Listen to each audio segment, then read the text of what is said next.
கர்த்தருக்கு ஸ்தோத்திரம். கர்த்தருடைய நாமம் மகிமைப்படுவதாக. இயேசுவே உம் நாமமே பெருகணும். அல்லேலூயா. இயேசுவே உம் நாமமே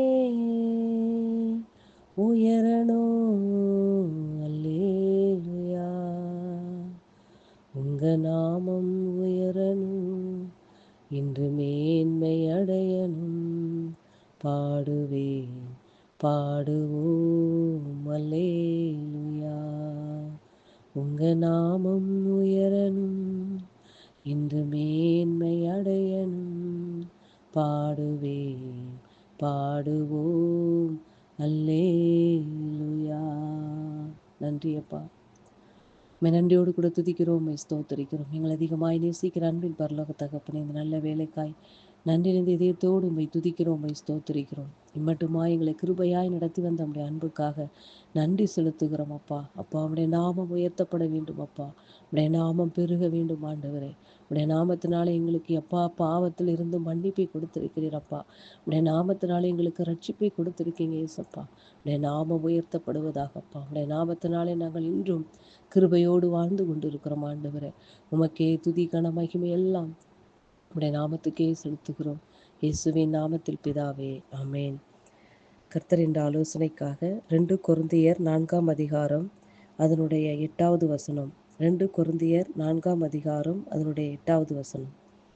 நாங்கள் எப்பக்கத்திலும் நெருக்கப்பட்டும் ஒடுங்கி போகிறதில்லை, கலக்கமடைந்தும் மன முறிவடைகிறதில்லை, துன்பப்படுத்தப்பட்டும் கைவிடப்படுகிறதில்லை, கீழே தள்ளப்பட்டும் மடிந்து போகிறதில்லை. கர்த்தருடைய நாமம் மகிமைப்படுவதாக. அப்போஸ்தலனாகிய பவுல் கொரிந்தியருக்கு இப்படியாய் எழுதுகிறார். நாங்கள் எப்பக்கத்திலும் நெருக்கப்பட்டும் ஒடுங்கி போகிறதில்லை. எப்பக்கத்திலிருந்து எங்களுக்கு நெருக்கம் வருகிறது, எங்களை ஒடுக்குகிறார்கள், ஆனாலும் நாங்கள் என்ன செய்கிறதில்லை, ஒடுங்கி போகிறதில்லை. கலக்கமடைந்தும் மனம் முறிவடைவதில்லை. துன்பப்படுத்தப்படுகிறோம், ஆனாலும் நாங்கள் கைவிடப்படுகிறதில்லை. கீழே தள்ளப்படுகிறோம், ஆனால் மடிந்து போகிறதில்லை. 16வது வசனத்தில் இப்படியாய் சொல்லப்பட்டிருக்கிறது. ஆனபடியினாலே நாங்கள் சோர்ந்து போகிறதில்லை. எங்கள் புறம்பான மனுஷனானது அழிந்தும் உள்ளான மனுஷனானது நாளுக்கு நாள் புதிதாக்கப்படுகிறது. இப்போ எங்களுக்கு சோர்வு வந்தும் நாங்கள் சோர்ந்து போகிறதில்லை.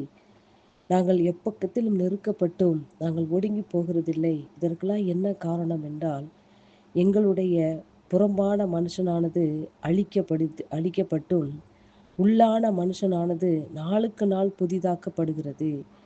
ஒவ்வொரு நாளும் நாளுக்கு நாள் என்னுடைய உள்ளான, அதாவது ஆவிக்குரிய ஜீவியம், ஆவிக்குரிய வாழ்க்கை ஒவ்வொரு நாளும் என்ன செய்யப்படுகிறது என்றால் புதிதாக்கப்படுகிறதினாலே நாங்கள் எப்பக்கத்திலும் நாங்கள் நெருக்கப்பட்டாலும் ஒடுங்கி போகிறதில்லை.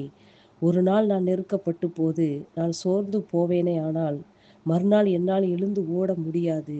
அதனாலே நான் ஒவ்வொரு நாளும் என்ன செய்கிறேன், என்னுடைய ஆவிக்குரிய வாழ்க்கை என்ன செய்கிறது என்றால் நாளுக்கு நாள் புதிதாக்கப்படும் பொழுது எவ்வளோ பெரிய நெருக்கம் வந்தாலும் துன்பங்கள் வந்தாலும் அது எங்களை மடிந்து போக விடாது என்று இந்த இடத்தில் உறுதியாக அப்போஸ்தலனாகிய பவுல் கொரிந்தியருக்கு எழுதுகிறார். அன்பு பிள்ளைகளே, ஆவிக்குரிய வாழ்க்கையிலே ஒவ்வொரு நாளும் நம்முடைய நாளுக்கு நாள் நாம் என்ன செய்யப்பட வேண்டும் என்றால் புதிதாக்கப்பட வேண்டும். இப்பொழுது உலகத்தில் நாம் நினைக்கிறோம், நிறைய மென்பொருள்கள், கம்ப்யூட்டர், மொபைல் ஃபோன் இதெல்லாம் நிறைய என்ன செய்யுது என்றால் நாளுக்கு நாள் அப்டேட் ஆகிட்டே இருக்கிறது. ஒரு விஷயம் இந்த மாதம் ரிலீஸ் ஆகுறது அப்படின்னா, ஒரு கணினியில் ஒரு கம்ப்யூட்டரில் ஒரு விஷயம் வந்து அப்லோட் பண்ணுறாங்க அப்படின்னா, அது அடுத்த மாதங்கும் போது அது பழையதாய் போகிறது, அடுத்த அப்டேட் வந்துருகிறது, புதிதாக்கப்படுகிறது. அப்போது அந்த உலக பிரகாரமான காரியங்களே மாதத்துக்கோ வாரத்துக்கு ஒருக்கவோ அப்டேட் ஆகிட்டே இருக்கிறது. அப்படி இருக்கும் பட்சத்தில் நம்முடைய ஆவிக்குரிய ஜீவியமானது பழைய வாழ்க்கையே இருந்து கொண்டு, பழைய ஜெபமுறையை வைத்து கொண்டு, பழைய நான் 1 மணி நேரம் ஜெபம் பண்ணிட்டேன்னு சொல்லிட்டு ஒரு வாரத்துக்கு அதையே வைத்து கொண்டோ, இல்லை நான் ஜெபிக்கிறதுனால ஏசப்பா 1 வாரம் நான் ஜெபம் பண்ணிட்டேன், இன்னும் 1 வாரம் நான் ஃப்ரீயாக இருப்பேன், அவர் என்ன செய்வார், எல்லாத்துக்கும் என்னை விலக்கி காத்து கொள்வார் என்று அந்த ஒன்னே வைத்து கொண்டு நான் காலத்தை கடத்துவேன். ஆனால் எனக்கு நெருக்கங்களும் எனக்கு சோர்வுகளும் வந்து என்னுடைய ஆவிக்குரிய வாழ்க்கையை முடங்கடித்து விடும். அன்பு பிள்ளைகளே, இந்த இடத்தில் கர்த்தர் நம்மிடத்தில் இன்றைக்கு எதிர்பார்க்கிறது, நாளுக்கு நாள் நாளுக்கு நாள் நம்முடைய ஆவிக்குரிய ஜீவியமானது ஒவ்வொரு நாளும் புதுப்பிக்கப்பட வேண்டும் என்று விரும்புகிறார். அன்பு பிள்ளைகளே, நாம் கர்த்தரோடு கூட உறவில் நாம் இருக்கும் பொழுது, ஜெபத்திலும் வேத வாசிப்பிலும் அவரை ஆராதிப்பதிலும் நாம் ஒவ்வொரு நாளும் புதிதாக்கப்படும் பொழுது, நமக்கு விரோதமாய் எத்தனை ஆயுதங்கள் உருவாக்கப்பட்டு கொண்டு இருந்தாலும் அது எல்லாவற்றையும் நமக்கு கண்ணுக்கு தெரியாமலே தேவன் எல்லாவற்றையும் நம்மட்டிருந்து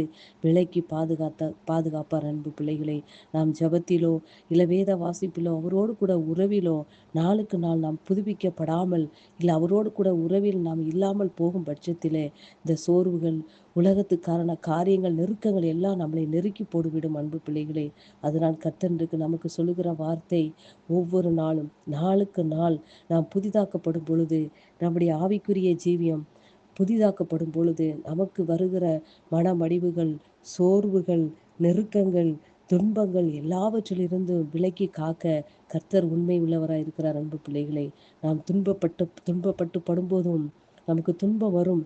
துன்பப்பட்டாலும் நம்மளை கைவிடாத தேவன், நமக்கு நெருக்க வந்தாலும் நம்ம ஒடுங்கி போகாமல் நம்மளை பாதுகாக்கிற தேவன் நம்மளோடு கூட இருக்கிறார். அன்பு பிள்ளைகளே, ஆகையால் நாளுக்கு நாள் நம்முடைய ஆவிக்குரிய ஜீவியத்தை அப்டேட் செய்து கொண்டே இருக்க வேண்டும், புதிதாக்கி கொண்டே இருக்க வேண்டும். அன்பு பிள்ளைகளே, நம்முடைய புறம்பான காரியங்கள் எல்லாவற்றையும் ஒதுக்கிவிட்டு ஆவிக்குரிய ஜீவியத்திலே ஒவ்வொரு நாளும் நாம் புதிதாக்கப்படும் பொழுது நமக்கான காரியத்தை கர்த்தர் நமக்கு முன்பாக இருந்து எல்லாவற்றையும் செய்ய வல்லவராய் இருக்கிறார். அன்பு பிள்ளைகளே, வார்த்தை நிமித்தமாக கர்த்தர் உங்களை ஆசீர்வதிப்பாராக. ஆமென்.